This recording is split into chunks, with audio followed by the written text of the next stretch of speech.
कतारबाट Vietnam जाँदाखेरि lounge access लियो अनि JD पनि किन्यो। फ्लाइट चाहिँ यस्तो टर्बुलेन्स गरिरहेको थियो, कसम बल्ल बल्ल भियतनाम पुग्यो। भियतनाममा चाहिँ सबै कुरा मिलियनमा मात्र हुँदो रहेछ। 1 million या 1 million and 10,000. Okay, let's go for 1 million and 10,000। 1 million. 6 लाखको त खानै मात्र खाएछ है यहाँ। भियतनामसम्म जानको लागि रातिको 2 बजेको फ्लाइट थियो अनि म चाहिँ टक्क खाता साता लाएर होइन मेरो लगेज चाहिँ मुनि उबरसम्म चाहिँ पुऱ्याइदियो।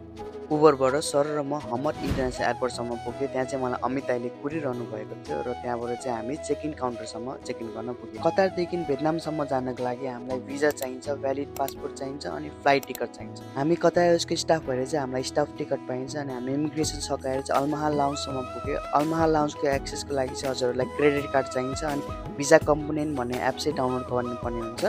अनि यहाँ चाहिँ खाना दामी दामी पाइन्छ। दाइले चाहिँ ड्रिङ्क्स किनेर अनि ड्रिङ्क्स किनेर चाहिँ हामी एटिएम कार्डमा पैसा निकाल्न पुग्यौँ। कतारदेखि भियतनामसम्मको 7 घन्टाको यात्रा चाहिँ मेरो सुरु भइसक्यो। तर यो फ्लाइटमा चाहिँ यस्तो टर्बुलेन्स भइरहेको थियो, कसम लास्टै डर लाग्यो। यति भइसकेपछि गाइज हामी चाहिँ बाछिरै बाहिर पुगे जस्तो भयो अनि हामी चाहिँ भियतनामको हनोई इन्टरनेसनल एयरपोर्टमा पुग्यौँ। 15 मिनटपछि चाहिँ हाम्रो लगेज आयो। लगेज दाइले चाहिँ खतरा पारेर निकालिदिनु भयो अनि बाहिर चाहिँ हामीलाई रिसिभरले कुरिरहेको छ भनेर हामी चाहिँ बाहिर रिसिभर हेर्नको लागि चाहिँ बाहिर गयौँ।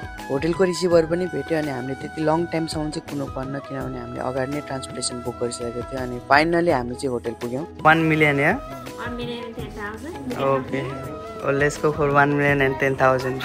1 million भन्ने बित्तिकै दाइ र म चाहिँ छक्कै पऱ्यो अनि क्यालकुलेसन गर्न थालेँ। तर 1 millionको रुम चाहिँ दामी नै रहेछ अनि आधी घन्टा पछि चाहिँ हामी सिम कार्ड र एक्सचेन्ज गर्नको लागि चाहिँ बाहिर गयौँ। 1 million, 2 million and 550. टोटल 2,550,000।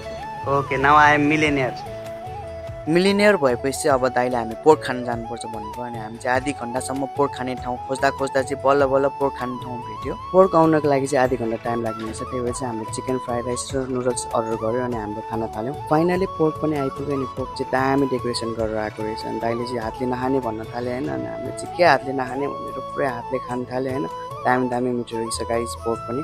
केटा हो 6 लाखको त खानै मात्र खाएछ है यहाँ। के भने अब 6 लाखको त खानै खाएछ। 6 लाखको खाना खाइसकेपछि दाइलाई खतरा निन्द्रा लागेछ। भोलि चाहिँ खतरा ठाउँमा जानुपर्छ। जय नेपाल।